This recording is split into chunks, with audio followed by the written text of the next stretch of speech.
이제 말씀을 함께 보도록 하겠습니다.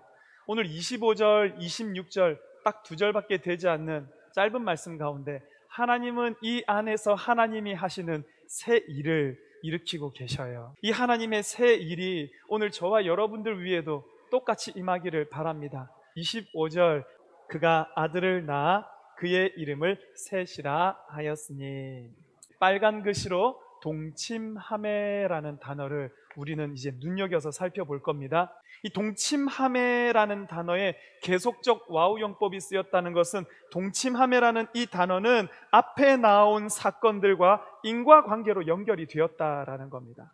앞에 어떤 이유가 있었기 때문에 그 이유에 대한 결과로 오늘 아담과 하와가 다시 동침하게 되었고, 그 이유에 대한 결과로 셋이 태어나게 되었다라는 거예요. 여러분 4장 1절 2절 말씀 보십시오.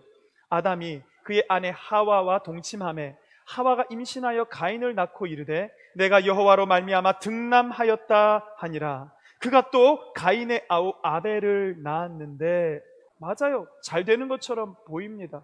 하나님과 단절된 상황에서도 제단을 쌓고 자기들이 재배한 것, 자기들이 키운 양을 가지고 하나님께 제사를 드리는, 예배하는 삶도 살아갑니다. 문제 없어 보입니다. 이때 무슨 일이 일어났냐 하면, 하나님께서 아벨과 그의 제사는 받으셨는데 가인과 그의 제사는 안 받으셨단 말이에요. 이걸 가인이 알고는 분노합니다. 격분합니다. 그래서 그만 동생 아벨을 쳐서 죽이고 마는 사건이 납니다. 여러분, 이게 하나님과 단절된 삶인 것을 꼭 기억하시기를 바랍니다. 하나님께 예배는 드리지만 하나님을 순종하지 않는 세대가 이와 같이 펼쳐지더라라는 것입니다.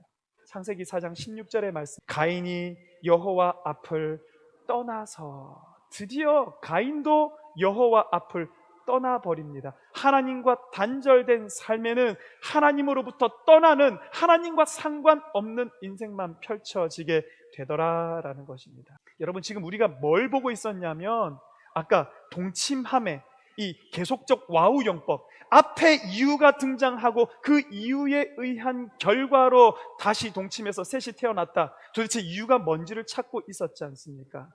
아담과 하와가 아들 둘이 있었는데 가인 첫째 아들은 떠나버렸고 둘째 아들 아벨은 죽어버렸고, 그러니까 대를 잇기 위해서 셋을 낳았다. 하나님께서 왜 그들로 동침하게 하셨고 왜 그들에게 새 생명 셋을 주셨는가? 하나님 원하신 것과는 상관없는 죄의 역사, 죄의 흐름, 하나님을 떠난 인생이 흘러가기 시작하니까 하나님 그걸 가만히 두실 수 없는 거예요. 한 사람 셋을 세우시고 그 사람을 통해서 다시금 하나님의 흐름으로 인류의 역사를, 되돌림을 지금 시작하고 계신 거라는 겁니다. 25절 뒷부분을 보시기 바랍니다. 이는 하나님이 내게 가인이 죽인 아벨 대신에 다른 씨를 주셨다 함이며, 이 다른 씨가 누구겠습니까?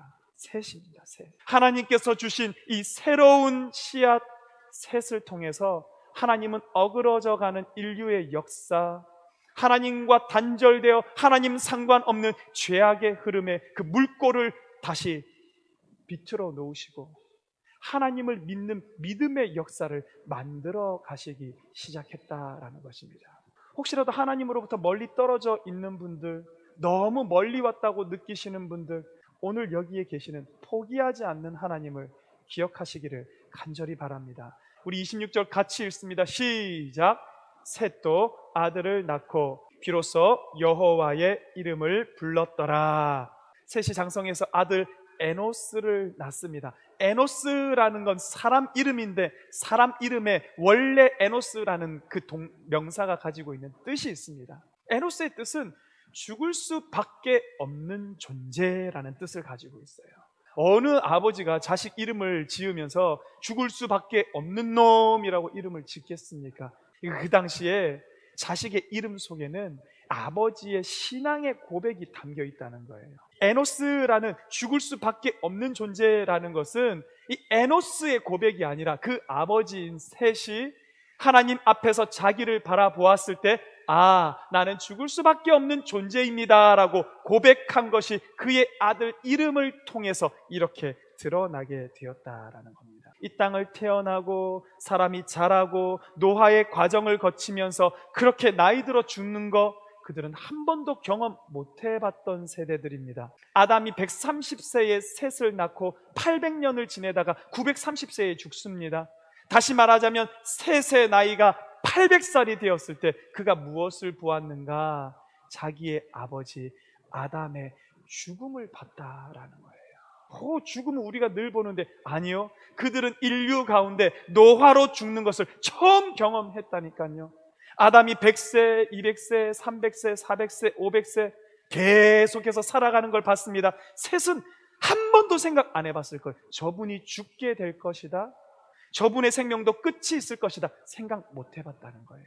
창세기 3장 19절에 보면 하나님은 이미 말씀해 놓으셨습니다. 너는 흙이니 흙으로 돌아갈지니라. 사람들은 죽음이 뭔지 몰랐다는 거예요. 사람들은 사람이 살다가 죽는 것이 우리에게 있을까? 자기와 상관없는 일처럼 살아가다가 셋째에 처음으로 사람의 죽음을 보게 되었다. 그리고 나서 셋이 고백하게 되는 겁니다. 여러분, 저도 교회 다니면서 얼마나 많은 죽음을 보고 얼마나 많은 장례를 심례를 했겠어요. 근데 작년 초에 저희 아버지 돌아가셨거든요. 아버지는 돌아가실 줄 알았는데 돌아가실 줄 몰랐습니다. 이게 정답입니다. 죽음이 그만큼 우리에게 실감나지 않는다는 거예요. 80년 남짓 산 저희 아버지를 보면서도 그분 죽을 줄을 몰랐는데 900년 넘게 산 이 아담을 보면서 어떻게 다른 사람들이 죽을까를 상상이나 했겠습니까? 그들에게 이 죽음이라는 건 충격적인 일이었다라는 겁니다. 그랬기 때문에 이때에 필연적으로 일어나는 일이 무엇인가? 26절 그 뒷부분에 보니까 그때의 사람들이 비로소 여호와의 이름을 불렀더라. 내가 에노스구나 라는 것을 실감한 사람들이 드디어 하나님의 이름을 부르기 시작했다라는 겁니다. 이 부르다라는 히브리 말이 카라라는 단어입니다. 이 카라라는 데에는 부르다라는 뜻도 있지만 도움을 청하다, 더 나아가면 초대하다, 모셔드리다, 이런 의미를 가지고 있습니다. 다시 말하자면 내가 죽을 수밖에 없구나라는 것을 절감한 인간이 무엇을 하기 시작했다는 겁니까? 하나님을 자기 인생의 주인으로 모셔드리기 시작했다라는 거예요. 카라, 하나님의 이름을 부르기 시작했다라는 겁니다. 나는 나면서부터 교회를 다녔고 10년, 20년, 50년 횟수가 하나님을 내 삶에 모셔드리는 것이 아니라 하나님 앞에서 나를 볼 때 진짜 연약한 존재, 나 진짜 죽을 수밖에 없는 존재, 진짜 나는 에노스구나, 그게 느껴지는 사람만 진심으로 하나님을 자기의 삶에 초대하더라. 그러면 여러분, 어떻게 하면 이 하나님을 내 삶에 모셔드리는 삶, 어떻게 하면 에노스적인 삶을 살아가게 될 것인가? 하나님 우리에게 명령하시는 게 딱 한 가지라고 저는 생각합니다. 전도서 7장 4절 말씀, 지혜자의 마음은 초상집에 있으되 우매한 자의 마음은 혼인집에 있느니라. 혼인집은 가면 술이 있어요. 먹고 마시고 흥겹게 놀고 즐기고, 혼인집의 분위기가 이와 같다라는 것입니다. 지금 하나님께서 금하고 있는 것, 하나님께서 어리석다 하는 인생은 뭡니까? 그렇게 자기 인생의 흥겨움만을 쫓아가고 욕망만을 쫓아가고 본능만을 충족시키며 살아가다가 아무 의미 없이 죽어가는 인생, 그게 어리석은 자의 인생이라고 얘기를 하는 겁니다. 반대로 지혜자는 어떻다는 겁니까? 지혜로운 자의 마음은 초상집에 있대요. 누구라도 죽을 수 있는 그 앞에서 무엇을, 초상집에 있는 사람은 뭘 생각하냐 하면 오늘이 얼마든지 내 인생의 마지막 날이 될 수 있구나, 나는 얼마든지 죽을 수 있는 존재이구나라는 것을 날마다 자각하면서 살아가는 것이 지혜로운 자의 마음이라는 겁니다. 하나님 나라 가기 직전의 다윗의 고백입니다. 39편 4절, 여호와여 나의 종말과 연한이 언제까지인지 알게 하사 내가 나의 연약함을 알게 하소서. 어마어마한 정복을 하고 대제국을 이룩한 다윗이 마지막에 뭐라고 얘기를 해요? 하나님, 내 종말과 연한이 뭔지 알게, 죽음을 알게 해달라는 거예요. 그리고 나니까 여러분, 그의 결론은 39편 7절, 주여 이제 내가 무엇을 바라리요? 나의 소망은 주께 있나이다. 할렐루야. 우리 마지막으로 그림 하나만 보고 마무리 짓겠습니다. 흰색으로 삶이라고 적어봤습니다. 이건 훨씬 잘 보이시죠? 노란색 바탕의 삶은 잘 안 드러납니다. 검은색 바탕의 삶은 너무너무 잘 드러납니다. 여러분, 저 바탕색을 죽음이라고 생각해 보면 어떨까요? 죽음을 생각하고 의식하고 절감하며 살면 살수록 우리 안에 뭐가 또렷하게 드러나게 된다는 겁니까? 삶이 드러나게 돼요. 하나님이 진짜 나에게 원하시는 그 사명이 드러나는 인생. 하나님, 내 삶에 들어오셔서 진짜 하나님의 원하시는 인생을 살아가는 그 삶이 저와 여러분 가운데 뚜렷이 드러나게 되는 그 인생을 사는 저와 여러분, 우리 모든 성도님들 되시기를 주님 이름으로 축원합니다.